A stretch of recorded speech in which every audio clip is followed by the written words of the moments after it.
इमरान रियाज खान साहब की रिहाई कब होगी, उनकी जमानत मंजूर होगी या नहीं होगी। सुप्रीम जुडिशल काउंसिल में मुज़ाहर अली अकबर नकवी के खिलाफ 5 इल्ज़ामात साबित हो चुके हैं। वो क्या इल्ज़ामात थे, क्या साबित हुए, इसके ऊपर बात करेंगे।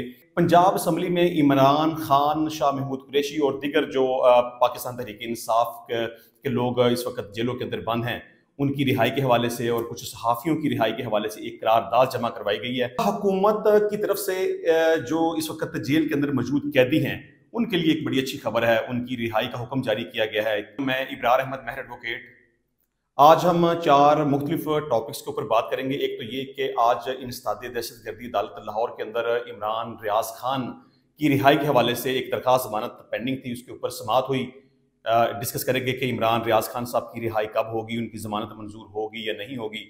दूसरे नंबर पे सुप्रीम जुडिशल काउंसिल में मुज़ाहर अली अकबर नकवी के खिलाफ 5 इल्ज़ामात साबित हो चुके हैं। वो क्या इल्ज़ामात थे, क्या साबित हुए, इसके ऊपर बात करेंगे। और तीसरे नंबर पे पंजाब असम्बली में इमरान खान, शाह महमूद कुरैशी और दीगर जो पाकिस्तान तहरीक इंसाफ के लोग इस वक्त जेलों के अंदर बंद हैं, उनकी रिहाई के हवाले से और कुछ सहाफ़ियों की रिहाई के हवाले से एक करारदाद जमा करवाई गई है। उसकी लीगल हैसियत के ऊपर बात करेंगे कि क्या अगर करारदाद मंजूर हो जाती है तो उन लीडरान की जो इस वक्त जेल के अंदर मौजूद हैं, उनकी रिहाई होगी कि नहीं होगी। इसके अलावा हुकूमत की तरफ से जो इस वक्त जेल के अंदर मौजूद कैदी हैं, उनके लिए एक बड़ी अच्छी खबर है, उनकी रिहाई का हुक्म जारी किया गया है, नोटिफिकेशन जारी हो चुका है, आम माफ़ी का ऐलान किया गया है। वो माफ़ी क्या है, किन लोगों के लिए है, किस हद तक है, इस टॉपिक के ऊपर बात करेंगे। अच्छा, हम सबसे पहले बात कर लेते हैं इमरान रियाज खान साहब की। उनके खिलाफ 2 मुख्तलिफ मुकदमात दर्ज थे। इसमें एक में तो उनकी जमानत हो चुकी हुई है जो एंटी करप्शन के हवाले से था, और दूसरा एक इंसदाद दहशतगर्दी की मुख्तलिफ दफात के तहत उनके खिलाफ FIR का अंदराज हुआ था। इस वक्त चूंकि इमरान रियाज खान साहब काफ़ी दिनों से जुडिशल लॉकअप में बंद हैं, तो उनकी रिहाई के लिए दरखास्त जमानत बाद अज़ गिरफ्तारी फाइल की गई, जिसमें आज की डेट मुकर्रर थी। इंसदाद दहशतगर्दी अदालत के अंदर वकला पेश हुए और वो आर्गूमेंट्स करना चाहते थे, लेकिन पुलिस की तरफ से रिकॉर्ड पेश नहीं किया गया था। तो अदालत ने अब पुलिस वालों को ये वार्निंग दी है कि आपने कल हर सूरत अदालत के अंदर रिकॉर्ड पेश करना है, मजीद आपको टाइम नहीं दिया जाएगा। अगर आप कल अदालत के अंदर रिकॉर्ड पेश नहीं करेंगे तो इसके बावजूद अदालत अपना फैसला सुना देगी, मतलब रिकॉर्ड नहीं भी आएगा तो अदालत इसके ऊपर फैसला सुना देगी। अच्छा, इमरान रियाज खान साहब के खिलाफ जो इंसदाद दहशतगर्दी की दफात के तहत FIR का अंदराज हुआ है, उसका प्रोसिक्यूशन के पास कोई भी ऐसा सबूत मौजूद नहीं है। मतलब पुलिस के पास, मुद्दई के पास किसी किस्म का कोई भी, ना तो कोई विटनेस मौजूद है किसी गवाह की शक्ल में, ना कोई डॉक्यूमेंट्री एविडेंस, ना कोई किसी किस्म की रिकॉर्डिंग वीडियो, मतलब किसी भी किस्म का कोई भी सबूत उनके पास मौजूद नहीं है। तो इमरान रियाज खान साहब की जमानत कल मंजूर हो जाएगी, और अगर उन्हें एक बार फिर किसी दिगर मुकदमे के अंदर उनकी गिरफ्तारी ना डाली गई तो आई एम श्योर कि इमरान रियाज खान साहब कल रिहा हो जाएंगे। क्योंकि ये पहले इस तरह का एक तमाशा हो चुका हुआ है ना कि जब एंटी करप्शन के केस में उनकी जमानत मंजूर होगी तो साथ ही उनको इंसदाद दहशतगर्दी की दफात के तहत गिरफ्तार कर लिया गया। अच्छा, इसके अलावा बात करते हैं कि सुप्रीम जुडिशल काउंसिल में मुज़ाहर अली अकबर नकवी के खिलाफ एक रेफरेंस पेंडिंग था, जिसके ऊपर उन्होंने अपनी इंक्वायरी मुकम्मल की और मुज़ाहर अली अकबर नकवी के खिलाफ 5 इल्ज़ामात साबित हो चुके हैं।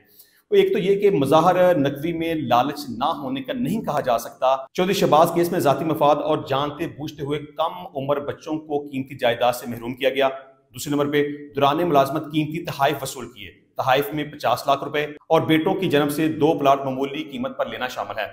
इसके अलावा मुज़ाहर नकवी ने अपनी अहलिया के नाम पर supreme court employees housing scheme में प्लाट हासिल किया। उनकी अहलिया कभी भी सुप्रीम कोर्ट में वो मुलाजिम नहीं, और ना ही उनको प्लाट अलाट किया जा सकता था, मगर उनको प्लाट अलाट किया गया, बिल्कुल गलत तरीके से अलाट किया गया। इसके अलावा मुज़ाहर नकवी संजीदा मिसकंडक्ट के मुर्तकिब पाए गए हैं, उनकी वजह से अदलिया की साख मुतासर हुई है। और इसके अलावा मैं समझता हूँ जो मुज़ाहर नकवी साहब के लिए सबसे बड़ा दचका है ना, देखिए अगर आप गलत करेंगे, मिसकंडक्ट करेंगे, रिश्वत लेंगे, पैसे लेंगे, तोहफे कबूल करेंगे, गलत फैसले करेंगे, जुल्म करेंगे, ज्यादती करेंगे, तो फिर आपको उसका खमियाजा भुगतना पड़ेगा। मुज़ाहर अली अकबर नकवी साहब ने अपने खानदान की इज्जत को भी बर्बाद कर दिया, अपनी इज्जत को भी बर्बाद कर दिया। उसने, ये एक अलग बात है कि चले उसने एक बड़ा इक़्तिदार एंजॉय किया, उसने बड़े सारे पैसे कमा लिए, लेकिन सिर्फ पैसा इंपॉर्टेंट नहीं होता, इंसान की इज्जत ज्यादा इंपॉर्टेंट होती है। अब सुप्रीम जुडिशल काउंसिल की तरफ से जो तहरीरी शक्ल में एक राय दी गई है, उसमें कहा गया है कि मुज़ाहर अली अकबर नकवी के नाम के साथ जज का लफ्ज ना लिखा जाए। मतलब अब कानूनी तौर पर और ऑफिशियली उनको कोई भी बंदा जज नहीं कह सकता, मतलब कि ना तो उनको रिटायर्ड जज कहा जाएगा, ना रिटायर्ड जस्टिस कहा जाएगा, सिर्फ और सिर्फ अब वो रह गए हैं मज़हर अली अकबर नकवी, उनके नाम के साथ जज का लफ्ज़ हटा दिया गया है। अच्छा जी, इसके अलावा पंजाब असम्बली में आज एक करारदाद पेश की है जिसमें मुख्तलिफ सहाफ़ियों का नाम था, मुख्तलिफ पोलिटिकल लीडरान का, खासतौर पर पाकिस्तान तहरीक इंसाफ को जो लीडरान थे जिसमें इमरान खान, शाह महमूद कुरैशी, परवेज़ लाही, डॉक्टर यास्मीन राशिद, एजाज चौधरी, महमूद रशीद, सनम जवेद, इमरान रियाज और असद तूर, इनकी रिहाई की बाबत एक पंजाब असम्बली में करारदाद पेश की जिसमें मौक़िफ़ इख्तियार किया गया कि ये इनके खिलाफ जितने भी मुकदमात बनाए गए हैं वो बिल्कुल गलत हैं, झूठ पर मबनी हैं और एक सियासी मुखालफत की बुनियाद पर ये मुकदमात बनाए गए हैं। लिहाजा इन तमाम मुकदमात को वापस लिया जाए, इनको ख़त्म किया जाए और जितने भी मैंने नाम आपको बताए हैं इनको बाइज़्ज़त तौर पर रिहा किया जाए।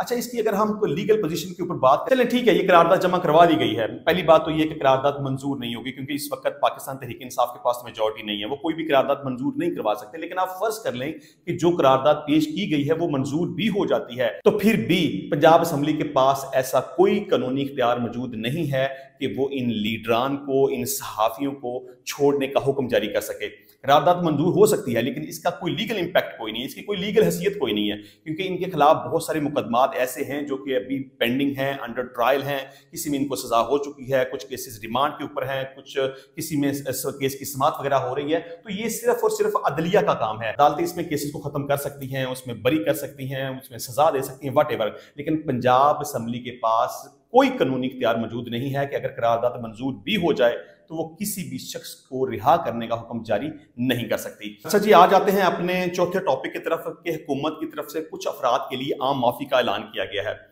शहबाज शरीफ साहब जिस दिन पाकिस्तान के वज़ीर-ए-आज़म बने थे उस दिन उन्होंने तकरीर के दौरान माफ़ी का ऐलान किया था। किन अफराद की माफ़ी का ऐलान किया गया उसको हम डिस्कस करेंगे। पर शहबाज शरीफ के माफ़ी के ऐलान के बाद प्रेसिडेंट ऑफ पाकिस्तान ने भी उसकी तौसीक़ कर दी और बाकायदा तौर पर उसका नोटिफिकेशन जारी कर दिया गया।